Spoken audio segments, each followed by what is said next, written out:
నమస్కారం. నా పేరు కారం భాస్కర్. పోలవరం సిపిఎం పార్టీ మండల కార్యదర్శి.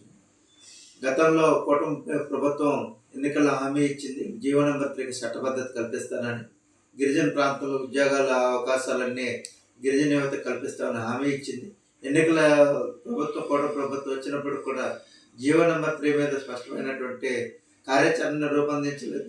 మొన్ననే మెగా డిఎస్ అంటూ ప్రకటించింది. తర్వాత అసెంబ్లీలో వాయిదా వేసింది.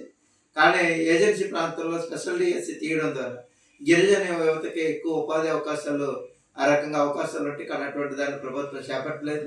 ఈ రకంగా ప్రభుత్వం ఇచ్చేటువంటి ఉపాధి అవకాశాల్లో ఏజెన్సీ ప్రాంతానికి ప్రత్యేకంగా హక్కులు ఉన్నాయి కాబట్టి ఆ రకంగా జీవో నెంబర్ 3 చట్టబద్ధత కల్పించాలి. స్పెషల్ డిఎస్సి ఏజెన్సీ ప్రాంతానికి కల్పించాలి.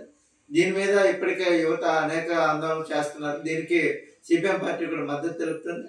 ఏజెన్సీ ప్రాంతంలో నెంబర్ 3కి చట్టబద్ధత కల్పించాలి. కల్పిస్తూ